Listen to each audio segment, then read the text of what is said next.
17장 6일 뒤에 예수님께서는 베드로와 야고보 그리고 야고보의 동생 요한을 데리고 따로 높은 산에 올라가셨습니다.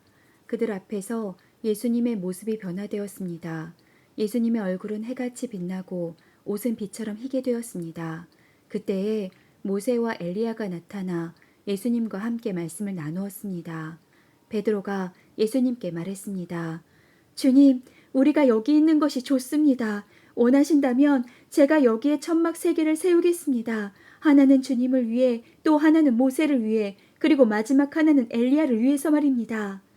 베드로가 말하는 동안에 갑자기 빛나는 구름이 그들 위를 덮고 그 속에서 이는 내가 사랑하며 기뻐하는 아들이다. 너희는 그의 말을 들어라. 하는 소리가 들려왔습니다. 제자들이 그 소리를 듣고 얼굴을 땅에 대고 엎드리며 무서워하였습니다.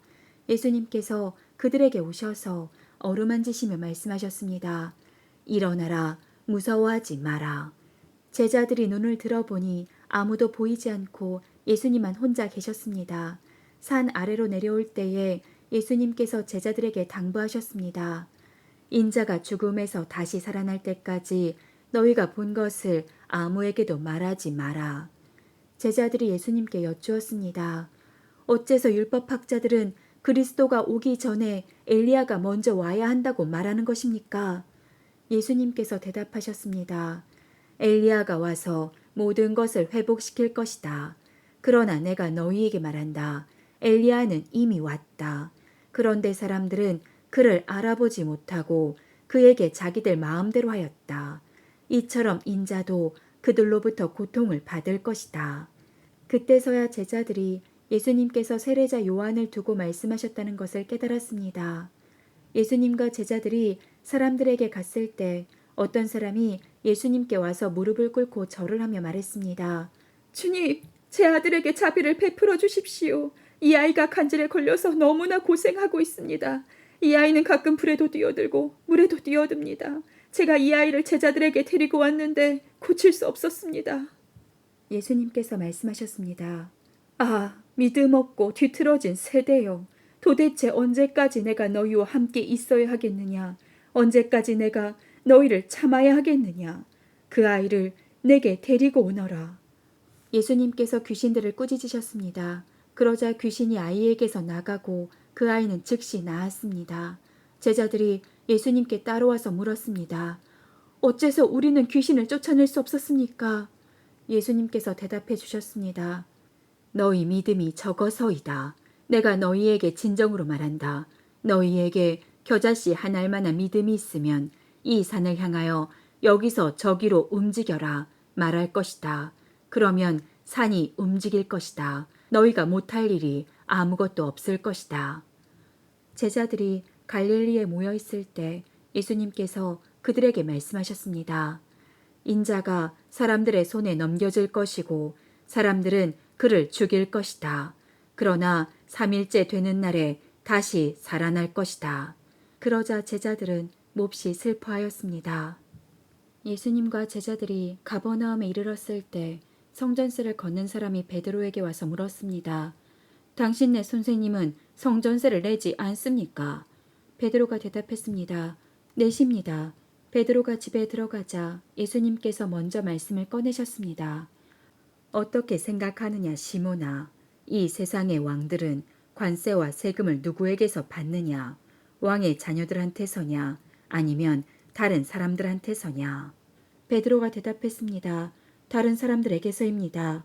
예수님께서 베드로에게 말씀하셨습니다. 그러므로 왕의 자녀들은 세금을 낼 필요가 없다. 그러나 성전세 걷는 사람들을 자극해서는 안 되겠다. 그러니 호수에 가서 낚시를 던져라. 그리고 첫 번째 낚은 물고기의 입을 벌려보아라. 은돈 1개가 있을 것이다. 그것을 가져다가 성전세 걷는 사람에게 나와 내 몫으로 주어라. 18장 그때 제자들이 와서 예수님께 물었습니다. 하늘나라에서는 누가 가장 높은 사람입니까? 예수님께서 한 어린 아이를 부르시더니 제자들 앞에 세워 놓으셨습니다. 그리고 말씀하셨습니다. 내가 너희에게 진정으로 말한다. 너희가 돌이켜 어린아이처럼 되지 않으면 하늘나라에 들어갈 수 없다. 이 어린아이처럼 자신을 낮추는 사람이 하늘나라에서 가장 높은 사람이다. 누구든지 내 이름으로 이와 같은 어린아이를 환영하는 사람은 나를 환영하는 것이다.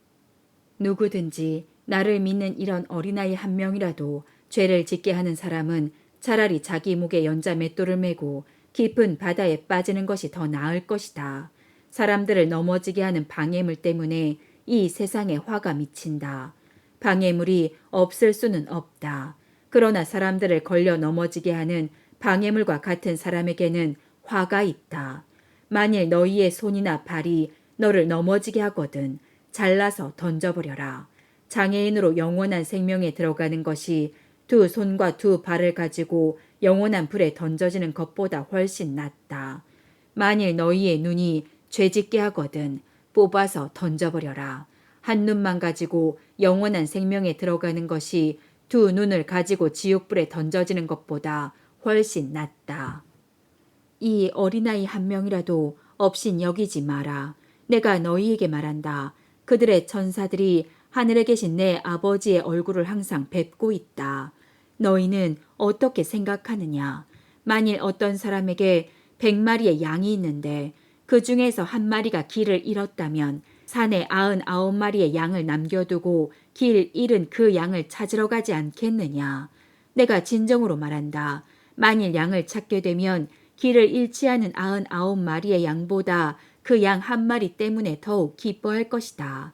마찬가지로 이 어린아이 중 하나라도 잃어버리는 것은 하늘에 계신 너희 아버지의 뜻이 아니다. 만일 내 형제가 내게 죄를 짓거든 가서 단둘이 있을 때의 잘못을 지적하여라. 만일 그가 내 말을 들으면 내 형제를 얻은 것이다. 그러나 만일 내 말을 듣지 않으면 한두 사람을 데리고 다시 가거라. 그래서 내가 하는 모든 말에 두세 사람의 증인을 대라. 만일 그들의 말도 들으려고 하지 않으면 교회에 말하여라. 만일 교회의 말도 듣지 않으려고 하면 이방 사람이나 세리처럼 여겨라. 내가 너희에게 진정으로 말한다. 너희가 이 세상에서 묶은 것은 하늘에서도 묶여 있을 것이다. 이 세상에서 너희가 푼 것은 하늘에서도 풀려 있을 것이다. 다시 너희에게 진정으로 말한다. 너희 가운데 두 사람이 이 세상에서 마음을 같이하여 무엇을 구하면 하늘에 계신 내 아버지께서 이루어 주실 것이다. 두세 사람이 나의 이름으로 모인 곳에는 나도 그들 가운데 있을 것이다. 그때 베드로가 예수님께 와서 물었습니다. 주님, 형제가 제게 죄를 지으면 몇 번이나 용서해 주어야 합니까? 7번까지입니까? 예수님께서 대답하셨습니다. 7번까지가 아니라 7번씩 70번까지라도 용서해 주어야 한다. 그러므로 하늘나라는 자기 종들과 셈을 가리려는 왕의 빚될 수 있다. 왕이 셈을 시작할 때에 10,000달란트를 빚진 종이 불려왔다. 그 종은 왕에게 돈을 갚을 수 없었다. 그래서 주인은 종에게 아내와 자녀들과 가진 것을 다 팔아 빚을 갚으라고 명령했다. 종은 주인의 무릎 아래 엎드려 빌었다.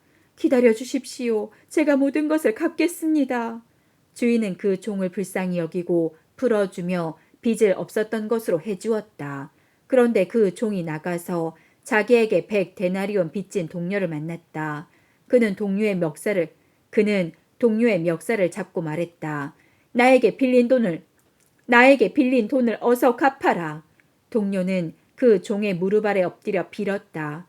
기다려주게. 내가 모든 것을 갚겠네. 그러나 그 종은 들어주지 않았다. 가서 동료를 감옥에 넣고 자기에게 빚진 것을 다 갚을 때까지 갇혀있게 하였다. 다른 동료들이 이 광경을 보고 매우 딱하게 여겨 주인에게 가서 일어난 일을 자세히 말씀드렸다. 그러자 주인이 그 종을 불러 말했다. 이 악한 종아, 내가 나에게 빌기에 내가 내 모든 빚을 없었던 것으로 해주었다. 내가 내게 자비를 베풀었던 것처럼 너도 내 동료에게 자비를 베풀어야 하지 않느냐. 그 주인은 매우 화가 나서 그 종을 감옥에 넣고 자기에게 빚진 것을 다 갚을 때까지 감옥에 있게 하였다. 이와 같이 너희가 형제를 마음으로부터 용서하지 않는다면 하늘에 계신 내 아버지께서도 너희에게 이같이 하실 것이다. 19장. 이 말씀을 다 마치시고 예수님은 갈릴리를 떠나 요단강 건너편에 있는 유대 지방으로 가셨습니다. 많은 사람들이 예수님을 따라오자 예수님께서는 그곳에서 그들을 치료해 주셨습니다. 몇몇 바리새파 사람이 와서 예수님을 시험하려고 물었습니다. 무엇이든 이유만 있으면 자기 아내와 이혼하는 것이 괜찮습니까? 예수님께서 대답하셨습니다. 너희가 이 말씀을 읽지 못했느냐? 맨 처음 사람을 만드신 분이 남자와 여자로 지으셨다. 그리고 이렇게 말씀하셨다. 그러므로 남자는 부모를 떠나 아내와 합할 것이다. 두 사람이 한 몸이 될 것이다. 이처럼 두 사람은 이제 둘이 아니라 한 몸이다.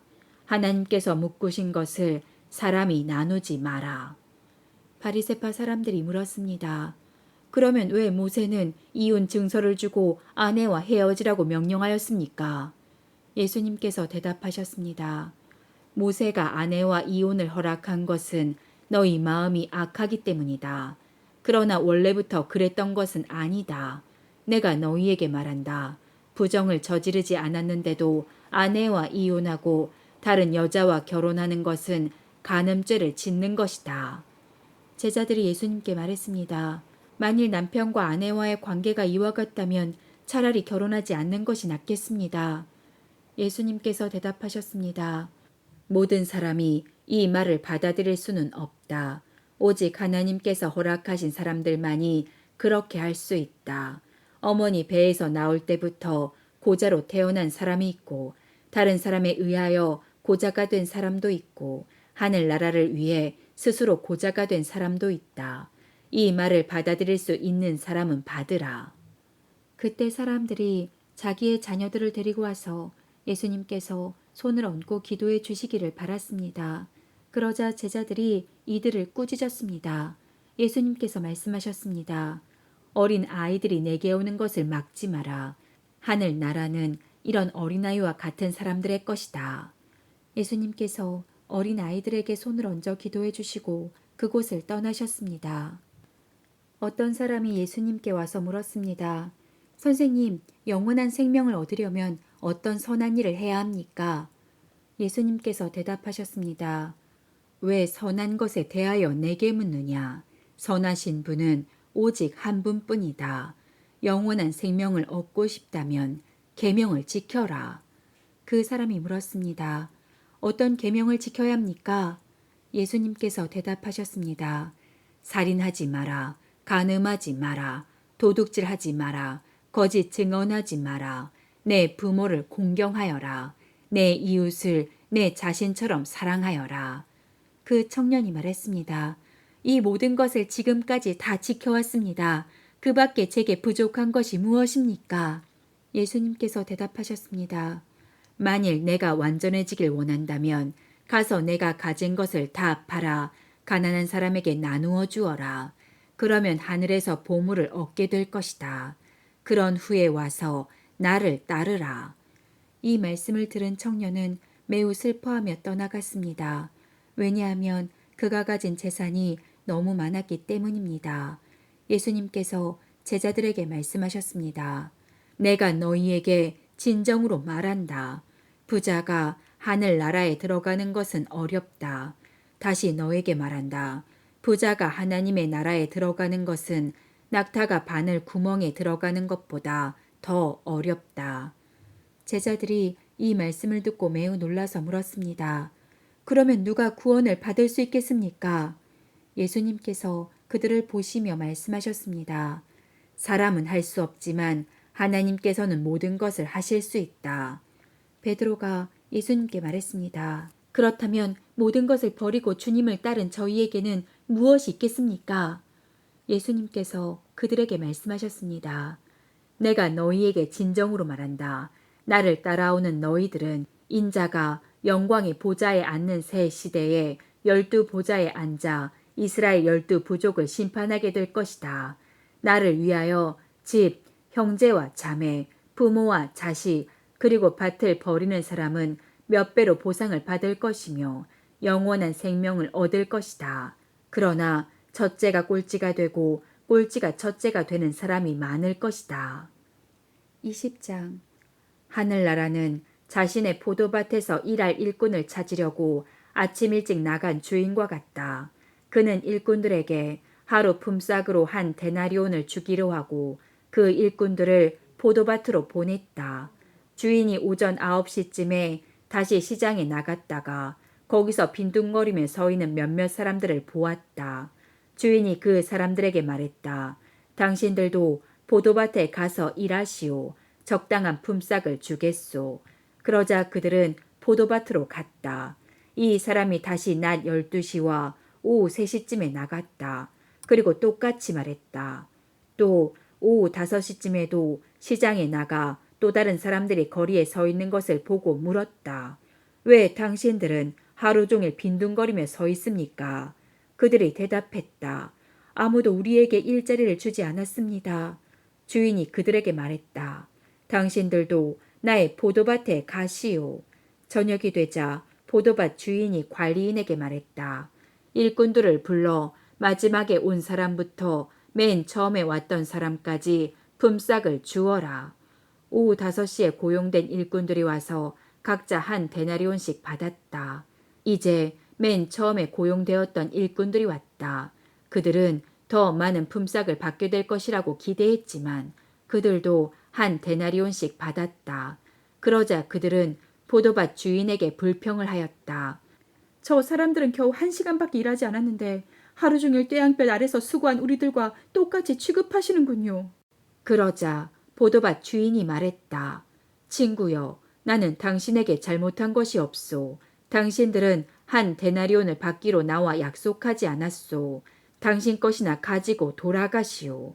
나는 나중 사람에게도 당신과 똑같이 주고 싶소. 내 것을 가지고 내 뜻대로 하는 것이 무슨 잘못이오.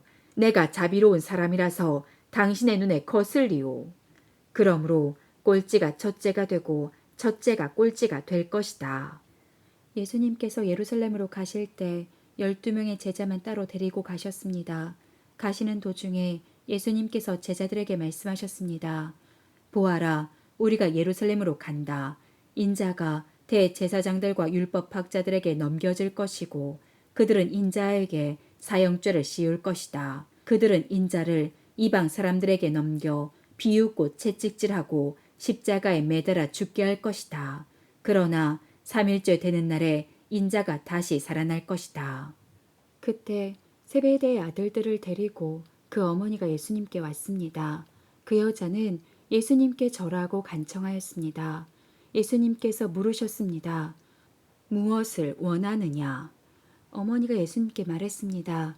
주님의 나라에서 제 한 아들은 주님의 오른쪽에 또 다른 한 명은 주님의 왼쪽에 앉으라고 말씀해 주십시오. 그러자 예수님께서 말씀하셨습니다. 너희가 무엇을 요구하는지 깨닫지 못하고 있다. 내가 마실 잔을 너희도 마실 수 있느냐? 그들이 대답했습니다. 예, 마실 수 있습니다. 예수님께서 그들에게 말씀하셨습니다. 내 잔을 너희가 마실 것이다. 그러나 내 오른쪽과 왼쪽에 누구를 앉힐 것인지 결정하는 것은 내가 할 일이 아니다. 그 자리는 내 아버지께서 미리 정하신 사람들의 것이다.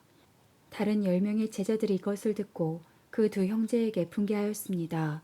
예수님께서 제자들을 모두 불러 말씀하셨습니다. 이방 사람의 통치자들은 다른 사람의 주인이 되려고 한다는 것을 너희가 안다. 그 고관들은 사람들에게 권력을 행사한다. 그러나 너희는 저희들과 같이 되어서는 안 된다. 누구든지 너희 중에서 높아지려면 먼저 섬기는 자가 되어야 한다. 만일 누구든지 너희 가운데서 첫째가 되려면 너희의 종이 되어야 한다. 인자는 섬김을 받으러 온 것이 아니라 섬기러 왔고 자기 목숨을 많은 사람들을 위하여 주려고 왔다. 예수님과 제자들이 여리고를 떠날 때 많은 사람들이 예수님을 따라갔습니다. 보지 못하는 사람 2명이 길가에 앉아 있다가 예수님께서 지나가는 소리를 듣고 외쳤습니다. 주님, 저희들을 불쌍히 여겨 주십시오. 다윗의 아들이시여. 사람들이 그들을 꾸짖으며 조용히 하라고 했습니다. 그러나 이 사람들은 더욱 크게 소리를 질렀습니다. 주님, 저희들을 불쌍히 여겨 주십시오. 다윗의 자손이시여. 예수님께서 가던 길을 멈추시더니 그 사람들을 불러 말씀하셨습니다. 내가 너희에게 무엇을 해주길 원하느냐? 그들이 대답했습니다. 주님, 눈을 뜨기 원합니다. 예수님께서 그 보지 못하는 사람들을 불쌍히 여기시고 그들의 눈을 만지셨습니다. 그 즉시 그들은 시력을 회복하였습니다. 그리고 나서 그들은 예수님을 따랐습니다.